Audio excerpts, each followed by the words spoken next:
Howdy, everybody. Welcome to another edition of the Cowboys of the Osage podcast, brought to you by the Ben Johnson Cowboy Museum, located in historic downtown Pawhuska, Oklahoma. It's old Cody over here, and as always, every time you can count on it, dang near, except for one so far, I got my co-host with me, Mr. Rodeo Historian himself, Jimbo Snively. Hey, Jimbo, what's going on, and who do we got today? Hey, Cody boy, it's another great day in Osage. You know, we've been on the road the last couple of podcasts we've done. Although we had a good time, it's sure nice to be back in the friendly confines of the Ben Johnson Cowboy Museum studios. We've been on tour. Yes, in the land of the great Osage. And we got a very special guest today. He's been a cowboy. He's a roper, steer roper, team roper, a poet. He's best known as a highly trained cowboy fashion reporter, Mr. Pearl Snap Fever himself, Shawn Williams. Shawn, welcome to the Cowboys of the Osage podcast. Thank y'all. I appreciate it. It's an honor, Jimbo. Y'all have had some legends on here. Your dad, Rocky, Peyton McIntyre, just name a couple. It's a real honor y'all invited me up here. I appreciate it. You know you've made it when you get invited to this, because we don't take calls, do we? That's right. That's right. We brought a legendary BSer on. Jimbo. I feel like I moved up in the pens for sure. That's right. And before we forget too, Jimbo, I wanted to sign a book for you. I'll give Cody one already. Here we are. He's starting his book plugs already, before we even get started. Well, that's right. Well, I get to talking, I forget stuff, so I wanted to do this on there. They signing it right over to you. Who knows what that's going to be worth on eBay one of these days. That might be something you pass down in the family too. Yep. Thank you so much, Shawn. I appreciate that. Well, while we're talking about that book, let's just see it. What is it? Tell us about it, It's Shawn. called Where the Wind Always Blows, and it's that's one of the poems in it. It's move my water for me, thank you. Here, I'll show them right here on the camera. Tell us all about it. It's got 34 of my original poems in it, and it's illustrated by a good friend of mine, Mike Capron, down there in South Texas. He's a real cowpuncher too. He's one of the best artists going. He's like a modern day Will James, and I was really honored he illustrated it for me. He does all the Ed Ashurst books out of Arizona, and the book's worth having just for his pictures, and then if you can read too, while some of my poems you might enjoy them. But I'm pretty proud of that. And a good buddy of mine, Cotton Elliott, wrote the foreword for it. He's a good friend of both of ours. Cotton's a long-time cowpuncher, lives around Kittiquay, Texas now. But Where the Wind Always Blows is a compilation of poems by Shawn Williams, a cowpuncher, in Sulphur, Oklahoma. Blah, blah, blah, That's blah. me. Yeah, a lot of good stuff about you. Oh, absolutely. I can't wait to check that out. well, I appreciate it. I hope you enjoy it. We will. Yeah, a lot of people don't realize how important Western fashion is between the correlation of livestock and cowpunchers, and I'm just trying to bring that to the front of the people that aren't in our group. So, well, you're a most unlikely fashion icon, but now that's your opinion. Well, it's just the facts, Shawn. When you think about a fashion icon, you don't think about Shawn, but now you do. I do. We're starting. That's the first thing that comes to mind. When I hear about Fashion Week in New York City, guess who pops in my mind? Shawn Williams. Well, and I've got you in mostly Pearl Snaps now that we've been pretty good friends for a couple of years, so I'm impressed with your fashion sense is on the upswing. I'm going to have to work with Jimbo a little. I've never done a fashion report on a button-up, but since y'all invited me up here, I'm going to have to say that's a European rose you've got on, and you're the first one that's ever had a fashion report done on a button-up shirt, Jimbo. This is podcast pink. Well, that's real similar, but I am the professional. You're going to have to listen to y'all. Those are real similar. They are. Okay. And I've already given you one. You don't get two of them. Yeah, I got to buy them. Hey, you know what? They're going to be available right here at the museum. Shawn's books. We'll have them for sale right in the gift shop. So anybody needing one, call the museum if we're out. We'll give you Shawn's phone number. You can order them directly from Shawn. We'll have a website up real soon where you can get them right from website. Where you can get them on Amazon? You can get them on Amazon too, yes sir. Where the Wind Blows. Where the Wind Always Blows. Where the Wind Always Blows. Did you write that out in the panhandle of Oklahoma? I had that in mind that winter I spent at Groover, Texas, up there at the I-Bar, doctoring wheat cattle. On a good day, the wind blows 470 miles an hour up there. Everybody's ever been in that country. So, Nothing to stop it, is there? nothing to stop it. There's a couple of hot wire fences. And they're down most of the time when I was up there. Yeah. Yeah, I actually appreciate a few trees now, because my whole family, we're from out in that country, Clovis, New Mexico. Well, I bet it gets it out there, too. The only thing that stops the wind there is the tumbleweeds. It's like a little bit. I know. I was riding out there one morning, and it was coming straight out of the west and blowed my hat off. And it was gone, and I was checking that same bunch of wheat cattle the next morning, and it was blowing a little bit harder, and here come my hat, flopped right back on my head, and I kept going. You ever drop a piece of paper or something on one of the windy days out there? And I think the wind toys with you or something. It's like playing a joke. You got to reach for it. And They let you get almost to it. It's laying there perfectly still. And you bend down to get it, and the wind flaps it over about 10 more feet in front of you. Yeah. It's like that game that you played when they were a kid trying to get in the car, where you open the door and you pull up a little bit, and someone tries to get in the car. And, it can go on and on nonstop. I bet you for did quite that a some bunch. time. Well, that happened to me a couple times. I know all about it. I got bullied every now and then. I don't believe that. Oh, heck. I bet Rocky was gentle with you. Yeah. Yep, he was. It was great growing up the way I grew up, actually. I wouldn't trade it for nothing. No. By the way, this ain't a yellow belly curs right here. This is a coffee drink, everybody. So just letting everyone know I'm not drinking. Glad you pointed that out. I'm not over here drinking in the museum today. Right. So Shawn, you say you worked on a lot of big spreads out west. What's some of the big outfits that you've worked for out there, and tell us the capacity you worked for, whether it was a day work guy or you were hired on for the season. Tell us all about it. When I was single, I went, I guess the first big one I worked on was up on the Wyoming-Colorado border, and it was just kind of a one-owner deal. But I met the first real cowpuncher that I'd ever met from West Texas named Sam Brown. And Sam's an author also, but we made a lot of tracks together out there, and he's the first fella I ever seen spin a Bull Durham cigarette while we was long trotting through some down timber, and I thought, boy, that's pretty cool. I wrote a poem about it too, but I'll do it here in a minute. He told me about the outfits down there in Texas, Wagner's, Pitchforks, that still run a wagon in the spring and the fall. And, I was from southern Oklahoma. I didn't know any place that still did that. This is before social media and all that's famous now, and so when I got back from Wyoming, I just headed down there to Texas and stopped at Wagner's first there at Vernon, and they needed a truck driver and a cowpuncher, and I didn't figure I was near tame enough to drive a truck and ride a horse, so I went on the Pitchforks, and Bob Morehouse hired me there and put me in bunkhouse, and Monty McCloy was the wagon boss, and we're all still real good friends. Oh, Bob, he's a legendary guy. He is. I've heard that name a time or two. What's his fashion sense like? Bob, he's kind of like Jimbo. He always wears button-ups, and I give him heck every chance I get.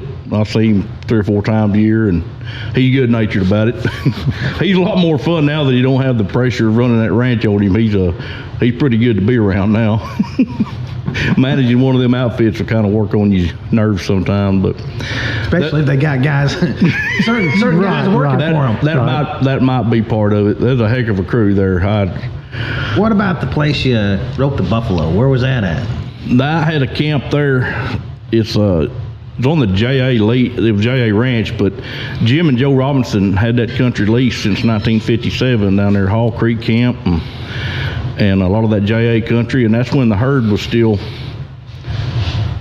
running wild there before the Texas Parks and Wildlife took it over and moved them to Kittiquay where they are now. They were still running wild on the ranch, and they just tear up fences and they were just kind of a nuisance, but it was cool to have them there. They're the last remnants of the original southern herd, from what I'm told, that Goodnight left there. And my boss at the time, and I can tell this now, statute of limitations got to be up on it. Now, well, it might not have been illegal anyway because they own the buffalo, but he come in one morning, I was calving heifers. He said, hey, them buffalo were on us over here in Battle Creek. He said, won't you go over and knock one of them yearlings down? Well, it was going to save him money from having to feed me one of his beeves that year.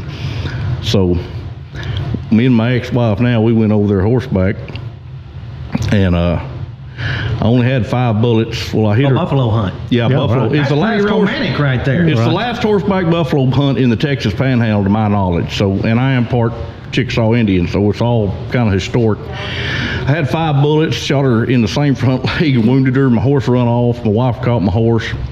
So she was wounded a little bit, but I run her down the dry creek bed there and tied her down. And anyway, that's what we ate that winter. I've got a picture of me sitting on her tied down there in the Battle Creek. So I've never ate buffalo. Is it pretty good? you dang right. It was in January. We hung her for 2 weeks, and boy, that old meat was tender. I still got the hide too. I brain tanned the hide. You know, when growing up, Jimbo, they had a drive-through zoo just down the road from us. It actually backed up to the Arkansas River, so we'd take our horses riding down to the Arkansas River, and we'd go back behind this drive-in zoo, and they had elk and deer, and they had buffalo. And them boogers, they hated our horses.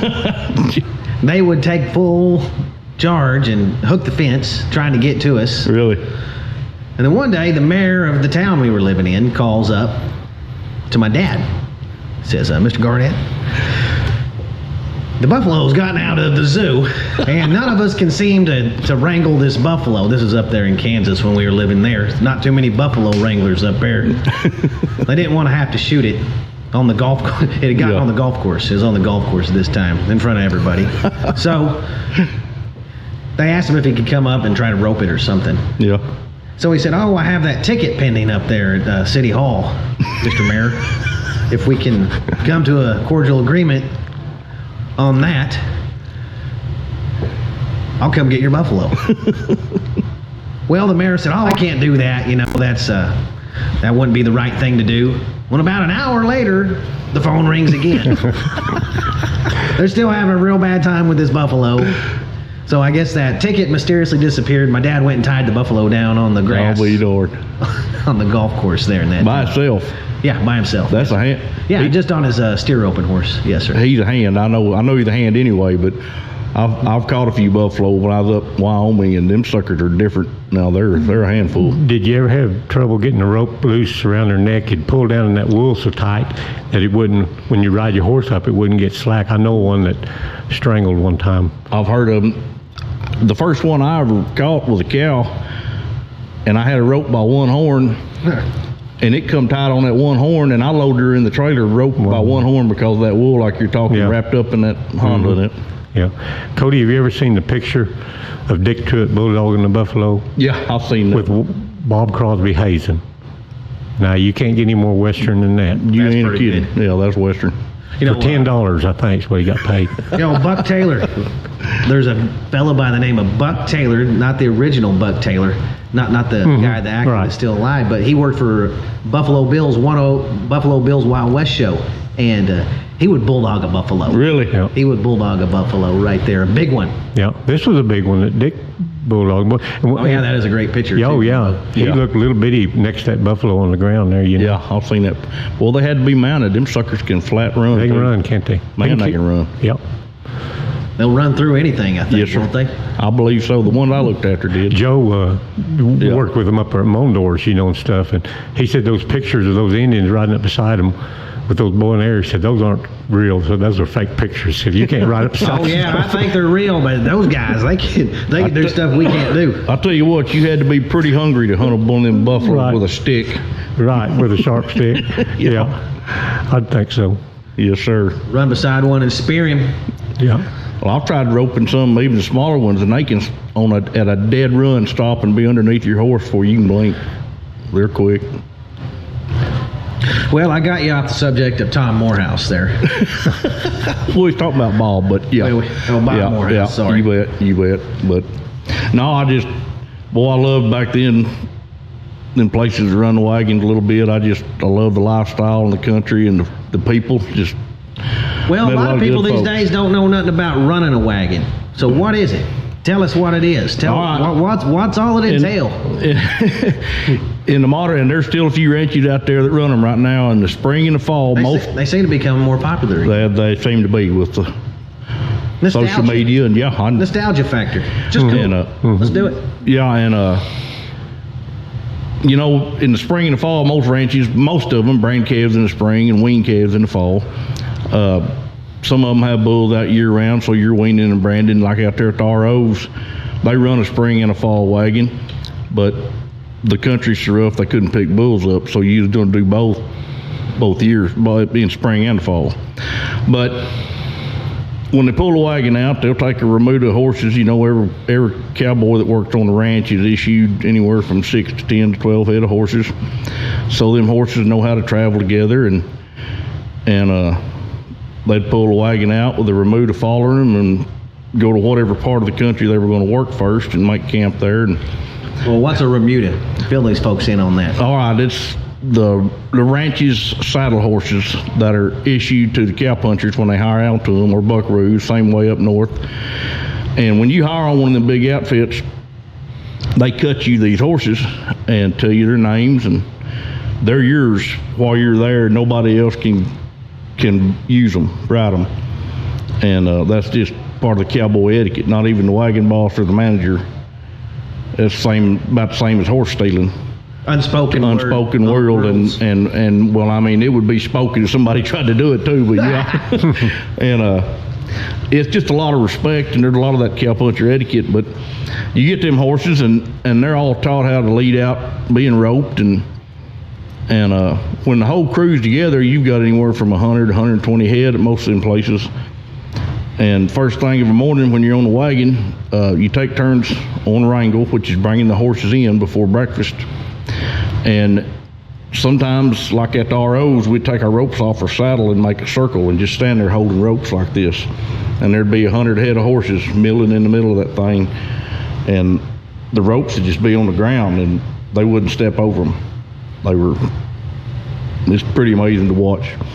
And you call out what horse you wanted for that morning, and usually wagon boss and the jigger boss would be roping horses, throwing that hula hand, and people would just keep calling the horse out they wanted, and eventually everybody get their horses caught, and they'd lead them out of the ropes and bring it around to you.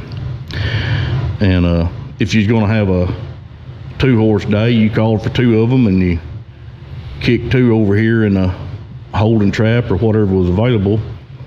And like the RO, they had a full-time horse wrangler when the wagon was out, and every day they'd tell old Strawberry where the holdup was going to be for that drive that morning.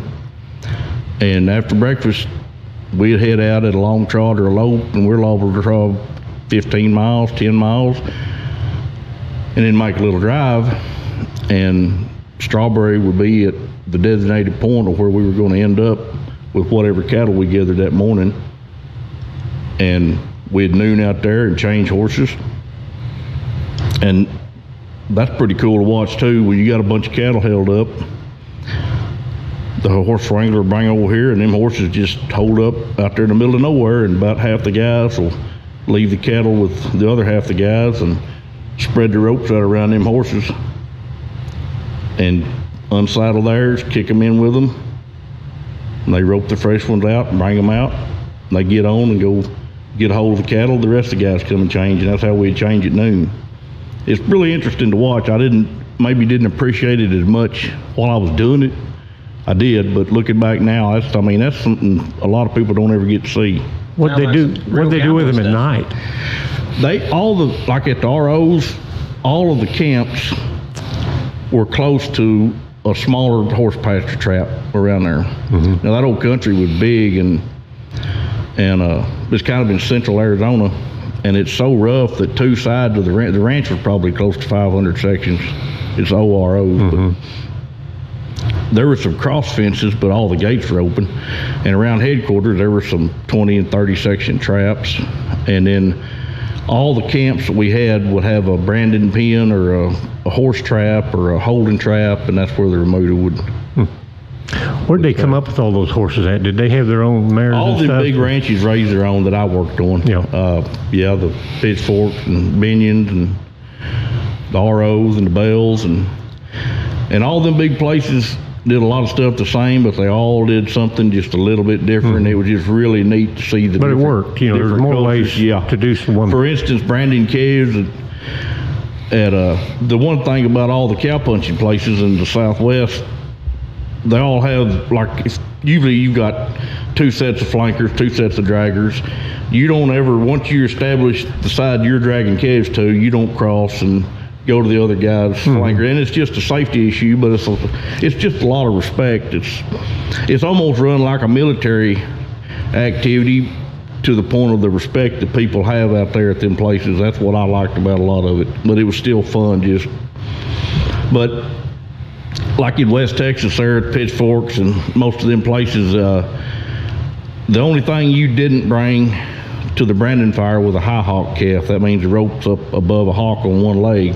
Other than that, anything was about legal, from necking them to just about anything. I flanked some by the front leg, and we learned how to do it, and it was fun. And we used to like to flank them by the neck.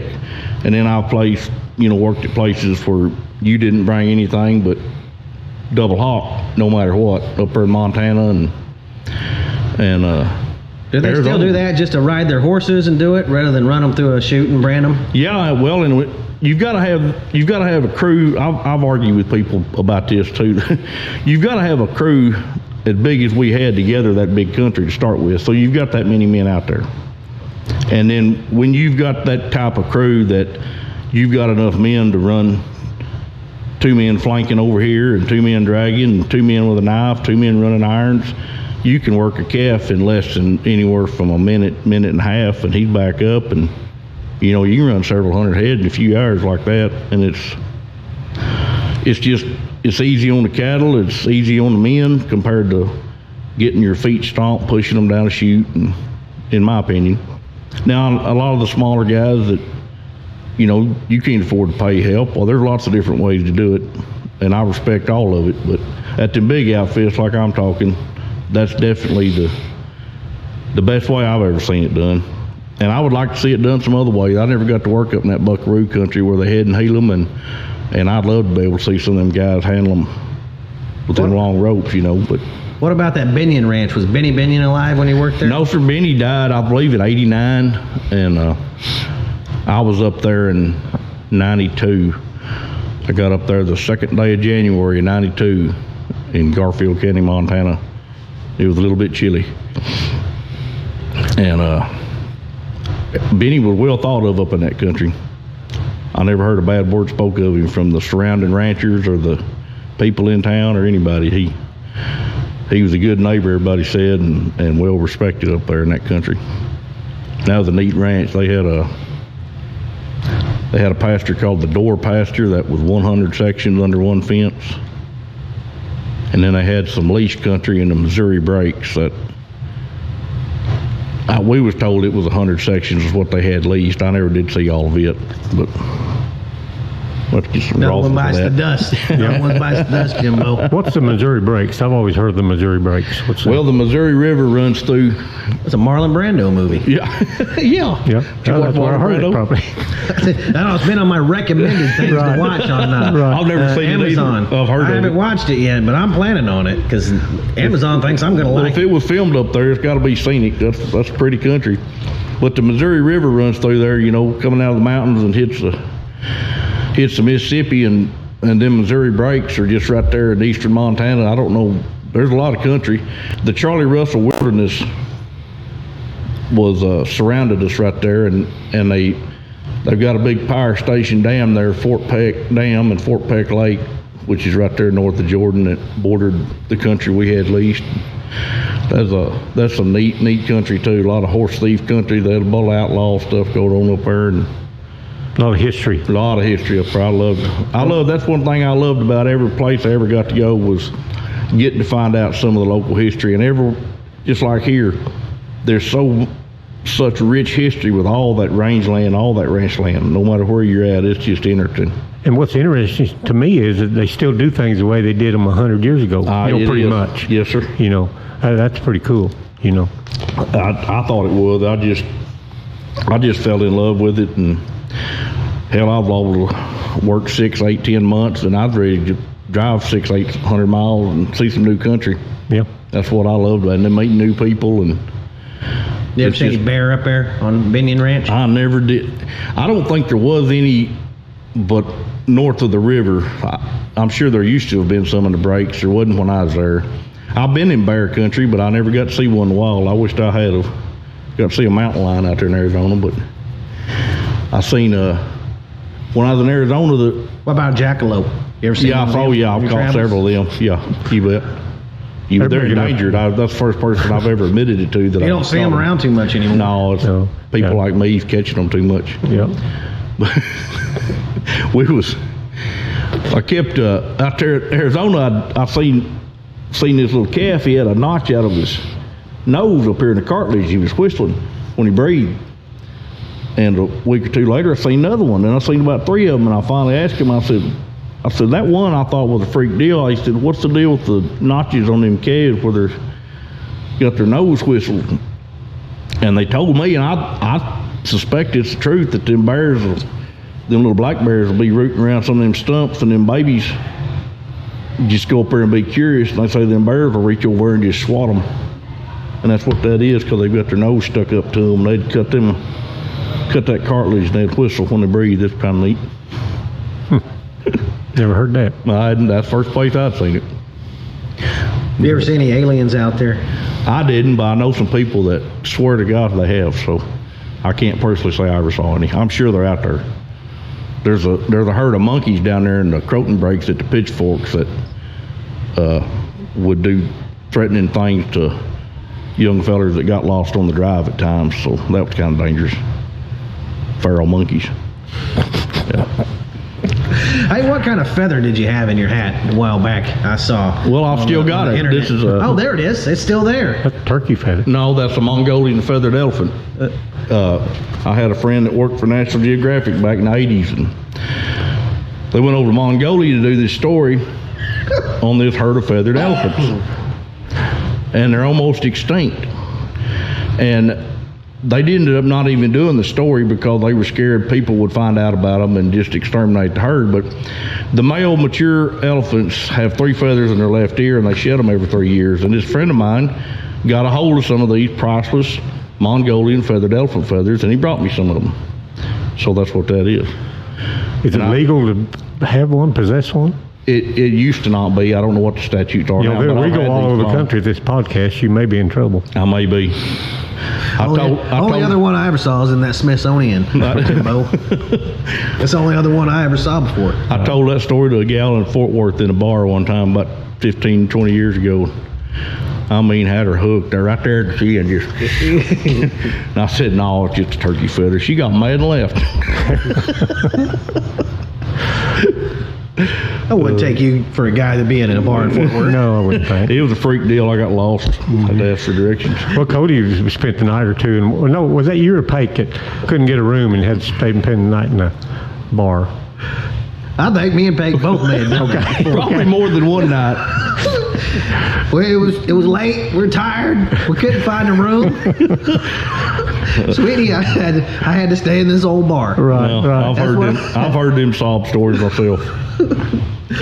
Oh, I can't get away with nothing, Jimbo. I could be in Pendleton, Oregon, and whatever I do beats me home. Right. So I'm just a good boy. It might be your eccentric personality. But every now and then I have to. If you can't find anywhere else to stay, I may have to stay in the bar. Right. Them pool tables are comfortable. Yeah, I slept under it because they're. Well, there's youth protected too. Then. You know, one time I jumped off of one of them. I believe that. And then the next thing I remember, this old bouncer fella was dragging me. Like, he was fast too. Before I landed on the floor, I'm jumping off that pool table. This is in Odessa, Texas. That sucker had me around the neck and dragging me out all the same motion. God almighty. Out there at Whiskey Row in Arizona, I've only heard of Matt Saloon and the Birdcage. I've never been to either one of them, but I've heard of it. And the Palace. Oh yeah, I've heard of that place too. Yeah. If you had hat and boots on when I worked out there, every bouncer in there, when you walked in the door, you had eyeballs on you, and you didn't even cough crooked. You ever been in there in Matt Saloon? They got those girls swinging from the rafters in there, Jimbo. I've seen pictures of that. They're just swinging like on a swing. Sometimes they bring it back. They wasn't doing that when I was out there. I'll be darned. It gets a little wild there. I hate that I missed that. That's just what I heard. I never saw it. I've never seen that with my own Did you ever eyes. go in the bird cage out there? I've heard about it. Yeah. I've heard about it a time or two. Yeah, Whiskey Row. It's a place right there in Prescott. Jimbo, you ever been there? No, never been, but I've heard of those places. It's one of the oldest rodeos in the nation. No, I know it. They got steer roping. I know it. In the team roping there, they run it a little different. I think the header and the heeler, they both come from the same box. That's what I've heard. Like they used to do at team time. I tell you what, that's a neat sport. They had, the Joe Green Memorial there, Rennie Green put on a few months ago, and they had a knot tying down there in Hatcher, and some of them boys got in, and it was really fun to watch. I kind of wished I'd entered after a while. Have you ever seen one? We had a world champion knot tire sitting right in your seat. Oh, did you? Boy, that's the first one I got to see live. I've seen videos of them, but that's a neat sport that I wish would come back. John Miller, one of the last of the golden era of rodeo right there. Now, did they used to, when they started the NFR and opened the team roping, I don't know what year that was, but did they team tie it first, or would they did team tie it first? Well, they do half and half. Yeah, they were doing 6. Oh, they did? Yeah, half of them dialing, half of them tied down. I'll be darned. Yeah. Well, Jimbo could speak more on that first one, though. I don't know, they may have team tied them all then, but I know when they moved it to Oklahoma City, it was California style and then team tying. Right. I'm not 100% sure. I was just 3 years old. My dad ran the shoes at the first. Oh, really? At the first team roping national NFR. finals for sure. Yeah, and but I don't know if they do dally part of them and time part of them, or if they were tying them all. But I know they all came from that offside because it was so cold out there. They had a fire built in the header's box. Yeah, listen to this. Listen to his family in the first NFR history right here. I like it. Shawn, his dad ran the chutes. His uncle roped. His grandpa won the average. His dad ended up 16th in the world and ended up having to run the chute. He was one out from making it. Yeah, they told him to come because they figured somebody'd drop out. Yeah. And then when they didn't, they let him run the chute. He made $200 a day, which is pretty good money in 1959. I bet so. But he about froze to death. Yeah. So they have the steer roping, the team roping, and the barrel racing in Clayton, New Mexico. In Clayton? I wondered. I didn't know that. Yeah. I'll be darned. What year was that? They had that in 59 too? 59, Same year they had the first one? Right. Yeah, and Cody's got the buckle that he won the very first national final. First buckle ever won in the national finals. Ever won. It's in here, isn't it? Yeah. I've seen it. Yeah, that's awesome. Lucky enough, Jimbo's letting us display one of his family heirlooms. You in bet. here. But, So boy, that's we're real something. proud of it too. That's priceless. His grandpa, he's going in the Cowboy Hall of Fame, Oklahoma No City. kidding. That's great. This fall. That's going to be a Man. great time. You'll get to go down and be at the award ceremony.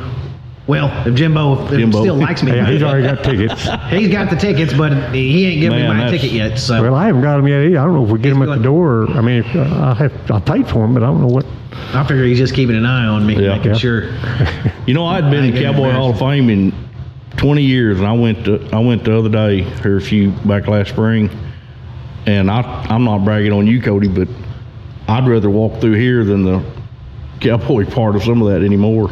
Well, they got so many guys they have to showcase do, it there, and I there's guess, so but- much. So, Yeah. but I think it's a great place. It is, It's still is. definitely- No, definitely definitely. hollow ground for anybody that Oh, believes in yes, the Western way of absolutely. life. I love that It place. is. But yeah, It is. And I'd it much was rather just- just get up and go to Pahusca and But Yeah. the Cowboy stuff here is just really good. It's Sure really, is. really It's good. getting better every day. It is. let's get down to business here. All right. The real deal. All right. Let's talk. Pearl snaps, fashion. How the heck? They are on top. You're the most unlikely fashion icon. So how the heck did all this come to play? I'm on the cutting edge of cowboy fashion, Cody. You know that. And I might not have picked it. It was kind of chosen for me, I guess. And I don't make up the fashion. I just report it. Like today, this is an Australian shade of white. And by the way, there's 573 shades of white pearl snaps alone. This is an Australian version. It's a very rare shade. This is koala belly. It's actually illegal in some parts of Australia. This one was black market imported for me. And like I said, you're getting really, I'm liking the colors you got. You got on a domestic raspberry top today, and that's not really a good social gathering shirt. It's more of a work shirt, but I'm proud you're trying. You're looking sharp. Yeah. Well, at least it's a pearl snap. At least it's a pearl snap. Better than I did. You dang right. No, it's I really can't believe everybody that likes to hear part of this stuff does. It's still kind of new to me. But I'm engulfing it. I'm embracing it. And I love fashion, love cowboy fashion. I don't like these earpieces. Well, What is I don't know. That's the 8th time. You gave me trick one. I know We've you had did world this. champions. Now we've had writers and scholars and everything. They all have a heck of a time. Me and Cody, we just put them in and they stay We in. put them in, they come, stay right in. I don't understand it. I don't know. You what. probably got suction inside your brain or something. I don't know. So, I don't know. cowboy fashion icon. Yes, sir. Tell us about it. Keep going. I'm going. I gotta going. hear all about it, Shawn. It just started as an accident, and now I am the highly trained cowboy fashion reporter. I'm doing some public speaking and looking for more of that, by the way, while I'm thinking about it. But I do a lot of cowboy poetry too, and it just kind of blends in with the fashion. Do you want me to do a poem for you yet, Cody? Oh no, I was still trying to. What's this first fashion report? What was it? The first one I drug a dead year. Remember, we got to keep everything family friendly too. So Right. Well, I always do. I always do. Yeah, We've got to watch you more than pretty me. much you do. No, I just got this new phone, and of course it's not this one, but I always had a flip phone, and I call these dragging phones because you got to drag your finger across them like that. Yeah. So I was sitting there on my horse one evening, and it happened to be Thursday. I drug this dead yearling off and kind of moping about that, when I was bored. And I hadn't ever done no Facebook videos, and I didn't know how to do it really. So I got to plant that phone and found the video button, and I started talking about my horse's bits and my saddle and my fashion and my pearl snap shirt and my hat. And I was just going to do it one time. And my 400 friends on Facebook all liked it, and some of them asked me to do another, and so I started doing more of them. And then about the 4th or 5th week there, I didn't have no material, so I wrote a poem about pearl snap shirts. And everybody really liked that. It kind of blowed up, and I just kind of went on with it. I kind of went on with, oh yeah, I wrote it. I remember it. Yeah. You want to hear? Let's lay you that want to first hear that one one? on us. Since it's about pearl snaps. Well, I want to hear the original. This is about all the activities you could do in a pearl snap shirt, because some of the colors go better with different activities, and I've gotten into that before and will again. But well, these pearl snap shirts, they sure fit nice. They look good too, and you can't beat the price. You can wear them in the rain, you can wear them in the snow, you can wear them anywhere that other shirts can go. You can wrestle in the mud or roll in the dirt, and you still look sharp in your pearl snap shirt. You can wear them to weddings, you can wear them to town. If you need to be quiet, they won't make a sound. You could use a sleeve to wipe off some sweat. You can swim in them too, but they'll sure get wet. You can ride a bronc, you can chop down a tree, you can eat peach cobbler while you sip iced tea. You can fight grizzly bears, but you might get hurt, or even worse, put a tear in your pearl snap shirt. You can wear them when you camped way out on the range for weeks at a time, never having to change. They may get stiff and smell a little rank, but they'll freshen right up at a good water tank. You can wear them in town, you can wear them alone. You can wear them when you're talking to your cellular phone. And it'll make you feel funny when your gal starts to flirt and says, "Dang, you look sexy in that pearl snap shirt." Pretty good. So that was your first one. That was the first one I did on, yeah. I'd written a bunch. I just kind of too shy to sell them to anybody, and had several wrote, and I did that one, like I said, and I had people just bombarding me for friend requests and stuff. It kind of just blew my mind, so I'd get bored of the evening and started doing some of my others, and they took off. And then I wrote one called Pearl Snap Fever with the mind to, start maybe selling some merchandise and with the PSF logo on it. So I started doing that. You got two pearl snap ones right there. Let's hear the fever. We heard the first one. Now this is the birth of pearl snap fever. Yeah, this is called Pearl Snap Fever. And this is the birth of the whole pearl snap fever phenomenon. Yeah, you know it now. Okay. Well, I sport my snaps in the middle of town. This chick pulls up beside me and rolls her window down. The words she says, I tend to believe her. She said, honey, you're giving me that pearl snap fever. I see it all the time. I ain't gonna lie. When the light hits them shirts, it'll sure catch your eye. This is true. And I'll tell you right now, the ladies don't stand a chance. When they hear that snap, they want to get up and dance. Well, I walked in the Quick Stop to get me some gum, and the cashier gal said, man, I want one. She said, I'll give you many dollars for that shirt off your back. I seen it right off, pearl snap fever attack. I said, no way, hon, go find your own. These pearls don't unsnap till I get back home. Well, I heard her cry as I walked away. I'm gonna get me a pearl snap shirt someday.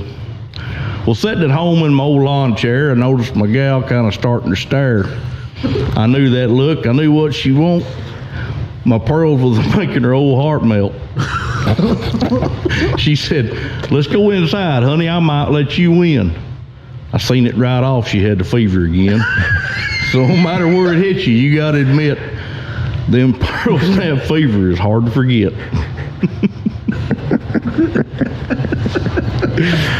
Oh, boy. Yeah.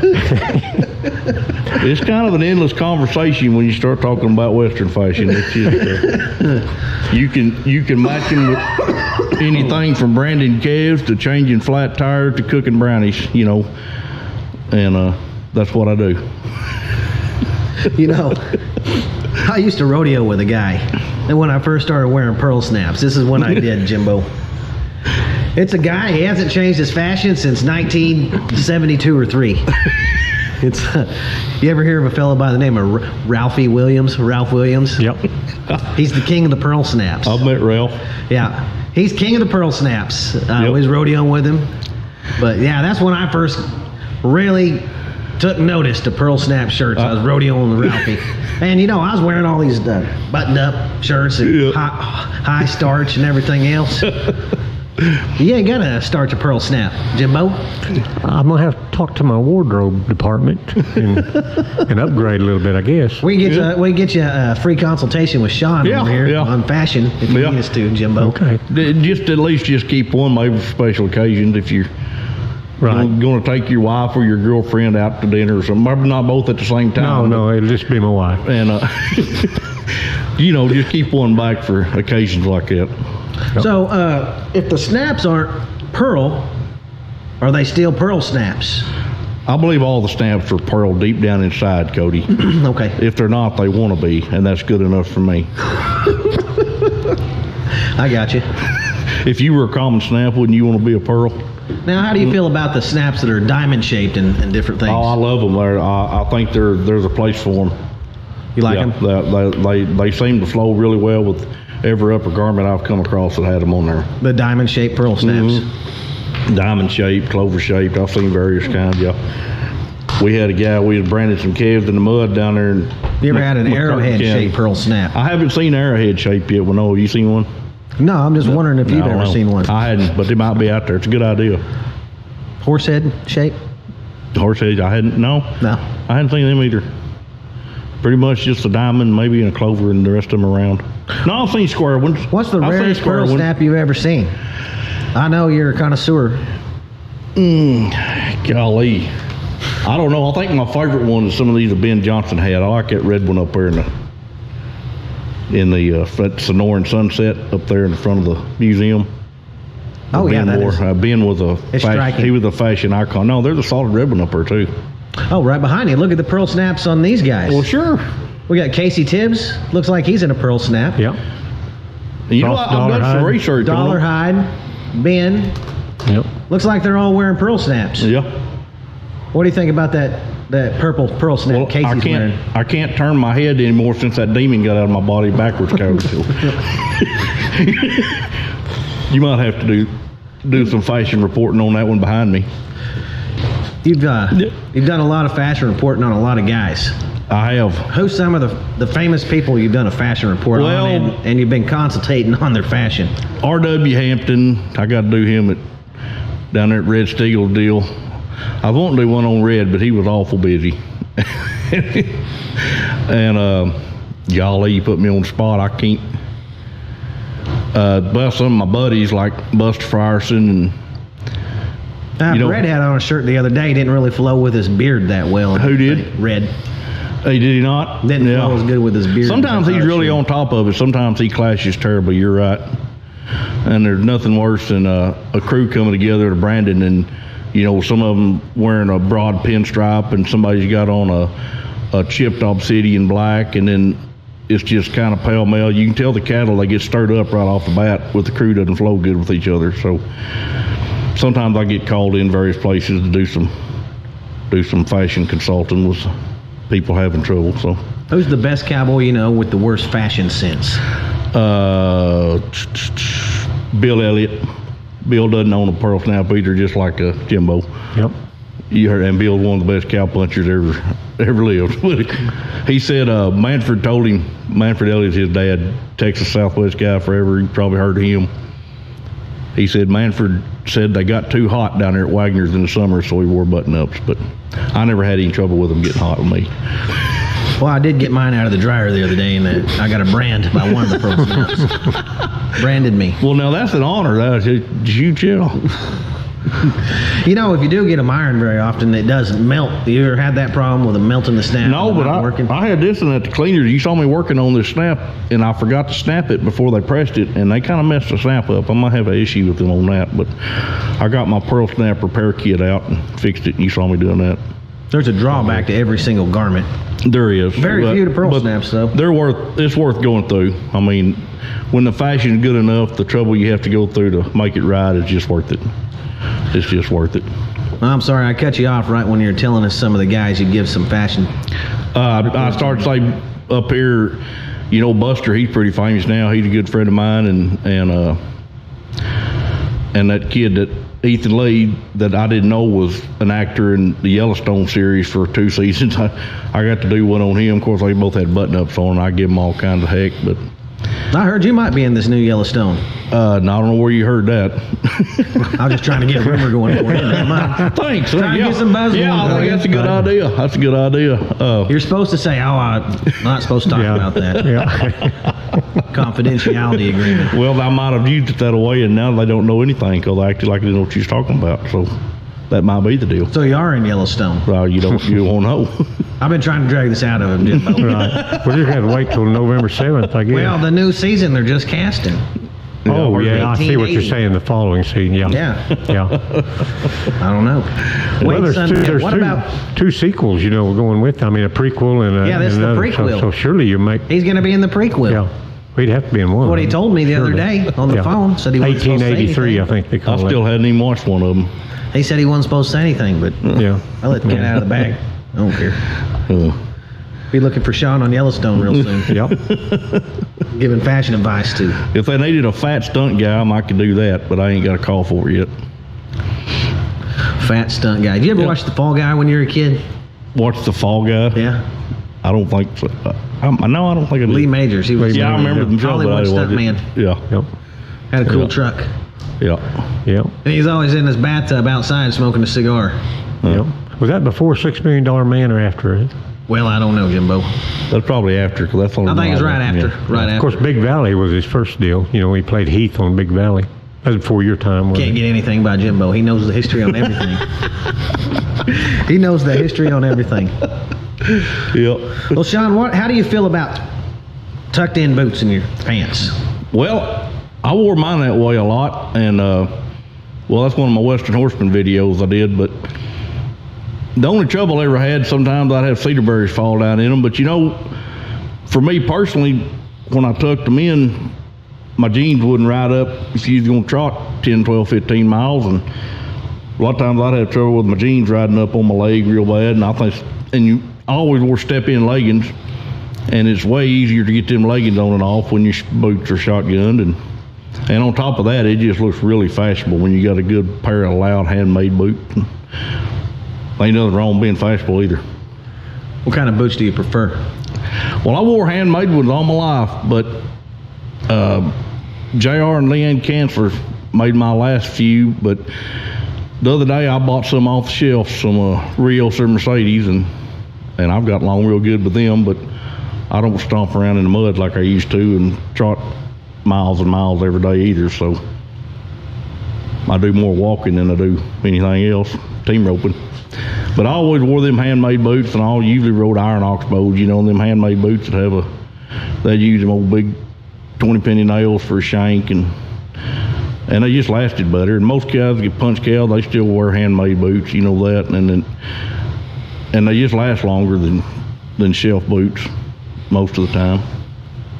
But no, I know lots of guys, and that's kind of a controversial deal, but I don't know why it is that punching cows, you either wanted to or you didn't. Nobody cared, and some guys tucked them in, some guys didn't. But there was reasons I did it a lot of times, and that was part of it. Cody, there was a couple steer ropers, you know, that tucked their boots in. You knew Bill Harlan, you know. Oh yeah, Wild Bill. And then there was a guy from New Mexico that you probably might not have ever saw rope, was Sonny Wright, who was world champion in 1965. He had big old high topped boots, and he was quite the wore black hat, and he'd compete in them tucked in. Yeah, that's pretty absolutely. classy. I like it. Him and Bill Harlan both. You bet. Yep. What about hats? What's the most fashionable hats out there right now? You know, I think that goes region to region. I've got a really good hat sponsor. I think builds the best ones in the country. Mike Helms out of Longview, Texas, and I've got a black Hunter X that he made me last winter. That's the best hat I've ever owned. But you know what?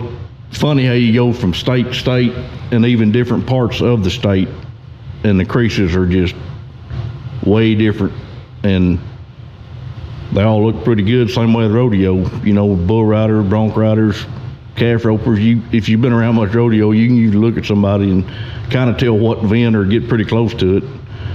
I have noticed the brim's getting bigger through the years. Well, larger and larger. Yeah, mine has, but my face getting fatter, so I had to go wider brim, you know, to accentuate my fashion on my. It's all about the fashion. All about the fashion up here. I do a lot of videos, you know, just my face, which I still can't believe people watch that too, but that's my deal. But yeah, it's I've kind of widened mine out, and I think it's good to change. What about shirts? What's a good brand of pearl snaps? I know you're not sponsored by any right now. I'm not even going to say, because I ain't got one of them suckers sponsor me yet. One of them wants Annie, I'll go to wearing theirs. I'm pretty That'll be the best thing, won't it? You dang right. You dang right. I usually just buy them $25 ones off the shelf. I just like that, you know, they're just, I've worn them year round my whole life. And I stay cool in the summer, and I just love them. Just love them. Now I talk about them all the time. Yeah, I've seen them. I like them. That's nice. My sister's wearing some of them. Her husband, yeah. His sister's wearing one. She is. She's wearing them. Yep. But I knew you'd have on a good one. Oh, yeah. It flows really nicely. You're kind of having a better hair day than last time I saw you. You're looking a lot nicer. It was kind of matted last time we was together. I was a little bit. You didn't even seem self-conscious about it. It was a little bit on the warm side last time I saw you. Yeah, you might have been hustling just a little bit during that weekend. During the Ben Johnson rodeo. What do you do when you're not doing your Thursday evening Cowboy Fashion Report? What all you got going right now, Shawn? You get this Western Horseman deal. It sounds like a pretty big deal. It is. It's got potential to be bigger. I'm selling them a video every month, and they're putting it on their website. It's called I call it Fashion Tips and Wild West Wisdom, but you can find it on their Google, their www.westernhorseman.com, or you can find it on Western Horseman Facebook page too. And then I've got some other stuff. They bought a poem off of me that's on their calendar for 2022, which is on sale right now. And I hadn't got to see it yet, but I need to call Ross and get some of them. But I've got another deal working with them I'm not going to talk about right now. I hope gets going here in the next few months. This might be pretty big. I'm excited about it. Has to do with that Yellowstone deal. There it is. It's coming out. I can't talk about that, but and then I've got a few speaking engagements. I'm gonna be doing poetry down at the Red Steagle Cowboy Gathering in October on Saturday morning, and I'm gonna be at the Idaho Cattle Raisers Association in Sun Valley, Idaho in November as their guest speaker at their banquet. And I I'm looking to book some more of those kind of gigs. I'm just kind of breaking into the public speaking deal the last few years, and of course with the COVID stuff shutting the world down, it's hurting me as well as everybody else in that kind of public venue. So I'm certainly looking to book some stuff for next year. I've just got one book next year, I think in May, up in North Dakota, potentially at the North Dakota Cowboy Hall of Fame. Maybe South Dakota. I'll have to look at my books. Anyway, I'm sure looking for some more public speaking stuff. It's kind of like comedy, but not quite as funny. And then I've got my poems and cowboy stories that I didn't realize anybody else wanted to hear other than other cowboys, but it's coming around pretty good. I'm excited about it. If they see you in person, you gonna let them touch that Mongolian elephant feather? For a price. For a price. This kind of means a lot to me. Well, you're a highly sponsored guy, it looks like. Must be I'm proud of my sponsors. I'm very, very. Why don't you tell us all about your sponsors? Very proud of my sponsors. Well, one of my biggest ones is right here, Mr. Cody Garnett, the Ben Johnson Cowboy Museum. That you've helped me probably as much as anybody has since I've been going. I appreciate you. And of course the Buck and Flamingo right here in Pawhuska. They've got everything that you might not know you needed. I hear that's a great store. I heard it's a great store. I heard the same thing. Yeah. They've got stuff that I didn't know existed. And Billy Cook Saddles out of Sulphur. I've heard of them, Jim. One of my big sponsors there.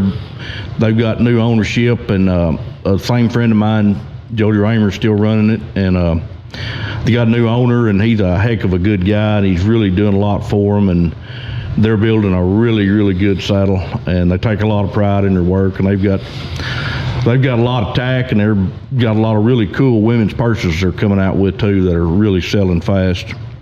Are you going to start carrying a Merce? Man purse? Yeah, I might. We call them a satchel. Oh, a satchel. Oh, Yes. whoa, a satchel. Yes, if you would have watched my Billy Cook fashion report, you would know that. We talked about a satchel while I was doing it, so you'll have to look that one up. Yeah, I saw it. I saw it.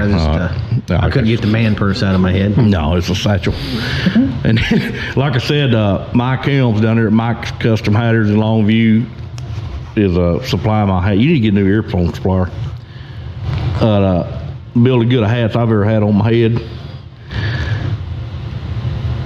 And I got a buddy out of Brandon, Mississippi, Mr. Brad Morgan, that's got Morgan Stone for landscaping purposes. Year-round Brandon, Mississippi. He could set you up. And you might have known Brad. Brad was the PRCA Bulldogger. He made the circuit final several times. And we bulldogged together here in Oklahoma in the high school association and a year in college together. And he's one of my sponsors, and there's a hunting deal down there around Mill Creek, Oklahoma, Pennington Creek Hunting Club. They sponsored me the last 2 years, Mr. Keith Gray, and he's really been helpful. And I got a buddy there's got a beer store in Turkey, Texas. If you ain't been to Turkey, Texas, you need to go to Turkey, Texas. Oh, yeah. We used to go to the steer roping in Flowmont during Wild Will's days. It was about just down the road from Turkey. Big party. I roped there. I made a couple memories there that I don't remember, but everybody else does, Jimbo. He opened the first beer store in Turkey. My friend Will Sperry did. It's called Willie's. So, and who else? Oh, we got a little bar there in Sulphur called Charlie's Place sponsoring me, and I'm probably forgetting somebody. Now, don't forget anybody. My good friend Scott Calvert and Spur J Ranch out of Sulphur. I think that's everybody. Who's this one here? Did you say him? Well, yeah, Charlie's Place. You know, yep. I think that's it. You know, he quit his job last year, Jimbo. I did too. To be a roper. Well, I've seen him on Facebook. He's going full-time rodeo cowboy roping. So how's the last year of roping been treating you? Let's talk about something else. How about them Cowboys? I've never roped so good and not won nothing this last couple of weekends. I think I may hang it up, put my rope on the wall, and steer roping. Just turn my horse out in the yard and have him as a yard ornament. No, just team roping. Team rope. I got in a picnic this year and I didn't fare very well, and I'm gonna back off for a week or two, try to regroup. Yeah, I may get one of them. I got one right down by the house I may do a little healing this weekend. I ain't decided yet. He said he's going to take up healing now. Yeah, well, I was healing the year before last, and I won the first buckle I won in 30 years. First one I ever won healing. Then I decided I want to go back to head, and you know how team roping is. You can't decide, and just kind of change it up. Well, if you handle them a little better. That's what my partner said. I told him if you want him to handle, get a broom. I always try to drag them right into their rope, Jimbo. Yeah, I'd make it easy for them. Yep. All I got to do is step in it. I sure like that tripping, but I'm still a little bit top heavy. It's get off very fast. So. If I lose this belly, I might enter some more, but it sure is a lot of fun. That's still my favorite event, and I never got to do a whole bunch of it till later in life, but I know you have, but boy, I love watching it. Oh, yeah. I love watching good tripping. Yeah, we asked Pake the other day, you want to perform in front of 10,000 people or go to a steer roping? Yep. Guess what he said? I'll bet. You know, all them guys that they were telling us about work for the Chapman Barn and Ranch their whole life, you know, and it's pretty tough living. They were telling us about the other day, Jimbo. Said they interviewed each and every one of those guys. Really? And they told them how hard it was, and hard this and hard that, hard work. And then they asked each and every one of those guys if they had to do it again, what would they do? Wouldn't change a darn thing. Right. Every one of them. Oh, I believe that. I don't want to sleep out 2 weeks wet in a rainstorm or freeze to death anymore, but I wouldn't take nothing from my memories of what I got to do. You know, I wouldn't change it for nothing. Just part of it. I mean, that's part of your life. It is. I'm thankful I got to. Part of what made you what you are today. It is, exactly. And you know, anybody that's ever done any type of cowboy stuff has got good stories. Yeah. All of us do. We all do, and a lot of us in the delivery, but y'all can deliver them pretty good too, and that's what. It's just I just love talking about it, and that's what brought on this fashion stuff. You know, we've all just always bullshitted, and if you're around a crew of cowboys, whether it's rodeoing or punching cows, you're always messing with each other about everything. Oh yeah, you're needle everybody real hard. And that's where this comes from. You can just poke at people, and that's what we've always done. I mean, it was started breakfast. Well, yeah, it's one of the most satisfying things in the world is absolutely poking guys that you're working with, needling them on things, and they're right back at you. And all day long. I've worked with some world-class guys like that, you know, in the oil field too, you know. I'll bet. It just the way it... The worst ones, though, are the ones they try to... they play that game where they slap you in the huevos there. That's the worst one when guys are playing that game. Yeah, I don't participate in them anymore either. No. I'm just testing you out, making sure you don't play those games. Yeah, I'll just stay away from that whole... I've kind of got a story about that. We have to outgrow some of them after a while, though. It wasn't a game that I was by myself, but I had to... When I had that... it was the Davis camp there on Hall Creek I was telling you about. I called it Hall Creek Camp a while ago, but it's the Davis camp, that old JA camp. And it's set in the Churchill pasture, which the JA still run cows in it. And all the JAs back then run big high horn Herefords. And I got to performance test them almost daily. But I was feeding one morning and had a half-growed Ridgeback pup with me called Old Punch, and coming through a gate from the house, about a mile from the house, and there's an old high-horn Hereford JA cow in there on me. So I opened that gate up and sicked old Punch on that cow, and that old cow just wool punched till I couldn't hardly stand it no more, and he finally got loose from her, and I was huffed up, and I was mad. I was just 22. And I shut the gate where she couldn't get out then. Now you can't leave. And I drove to the house and saddle old cowboy, trotted back down there, and then pulled up and went in there and just slick-horned that cow so she wouldn't choke down. And I went to getting revenge on her for hurting my pup, you know, and I was tied off and had a big 7/16 nylon, and I always had a big long tail down there on the end of my horn knot. You know, when I had a big turkey's head burning into that tail's probably 6 inches. And I was going to lay this cow down one more time, gently take my rope off of her, and then kick her on through the gate like a good cow. And she was standing pretty still, pretty gentle by then. I was on this end. I was going to run by her and lay her down, and I didn't see it, but a coil dropped over that big old saddle horn of mine. And when that son of a gun came around, it was like a slingshot, and that Turk's head hit me right there on the little extension of something. And that cow stayed down. If I could have crawled off that horse, I would have crawled up under a mesquite tree and cried there. But as it was, I couldn't move, so I just sat there on my horse and cried for 2 or 3 minutes till my senses came back. I've never felt pain shoot through my body like in my life. So anyway, after that, I readjusted my tail on all my ropes, and ever since then, I use a little short tail on the end of my horn knot. So Gotcha. yeah, it's good advice. Learned the hard way.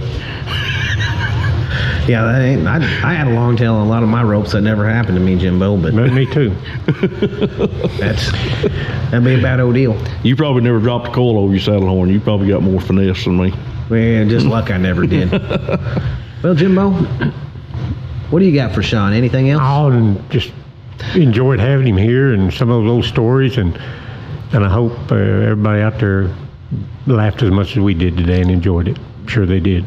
I hope they all buy his book. Yeah, buy his book. Can I do one more poem? Well, we were going to have you take us out with a good poem. I got one more I really want to do. It's my favorite one. Let's do your favorite one. Hey, Now- don't forget to buy his books on Amazon now or order it right here from the You museum. bet. Absolutely. You bet. I appreciate that.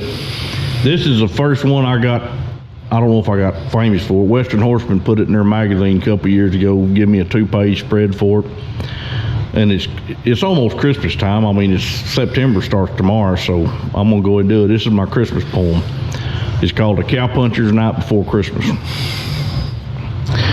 This is our Christmas episode, Jimbo. Yeah, Right, this is yeah, we Christmas know when we're episode. gonna play this, don't That's we? right. That's right. It was the night before Christmas, and all the ponies had been fed. I was trying to choke down a few beans before bed, but my old belly was turning. It just wouldn't sit well. It was going to be a long night, I could tell. Because in my string of horses, there was one called St. Nick, and thinking about riding him sometimes made me sick.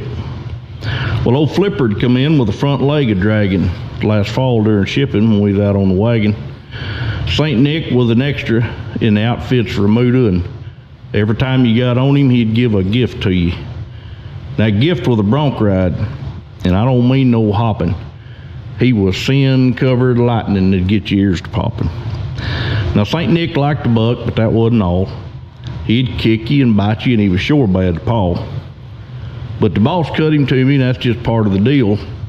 Old Flipper got turned out for the winter to heal. I thought it was kind of funny that it was St. Nick's turn to go with me Christmas morning checking heifers in the snow. So I laid in my bedroll with the fireplace a-cracking. I had terrible nightmares about my poor neck a-snapping. I woke up at midnight, again at 2:30. I thought, I'll go saddle St. Nick up a little early. I'll set him to soak with them cinches pulled tight, and come daybreak, that'll help take out some of the fight. Well, I got him saddled out there in the dark. It was kind of like hand feeding breadcrumbs to a shark. I came back inside to wipe the blood off my head and see how much of my white shirt turned red. I laid down again. Maybe now I could rest. He was still going to try me, but maybe not with his best. I just closed my eyes when I heard such a racket. I stumbled out of bed, put on my denim jacket. I thought, maybe it's time I ought to quit punching cattle. He probably flipped over and done tore up my saddle. Well, as I walked to the barn, the moon lit the stage, and the icicles shone bright on the high desert sage. And out there in the big pen on a fresh carpet of white, my eyes took in the most amazing wild sight. St. Nick was making a wide, crooked leap with a pot-bellied feller sitting up there in the seat. Well, he throwed him his head with one hand in the air, and St. Nick touched the ground and growled like a bear. I'll tell you, in my life, boys, I've sure seen some rides, but I thought that critter would buck out of his hide. He had jumped sideways while he chewed on his foot as a red fuzzy jacket popped out chimney soot. He'd show you his belly and stand on his head. I noticed the fat feller's cheeks turning red. Well, St. Nick finally winded and throwed his head up. He started licking his lips like an old gentle pup. Well, the round feller stepped down and handed me the reins, and I noticed in his mouth a broken candy cane. Well, that's when it hit me. My mind started to click. I'd just watched St. Nick ride old St. Nick. Then I noticed his team and his little red sleigh. His reindeers was hobbled, eating some of my hay. He says, "Merry Christmas, I hope that present will do. I knocked some of the rough off that old pony for you." Then he buttoned his jacket and limped on the way, unhobbled his reindeers and climbed in his sleigh. And I heard him exclaim as he headed her back north, "I ain't never seen nothing buck like that horse." That's good.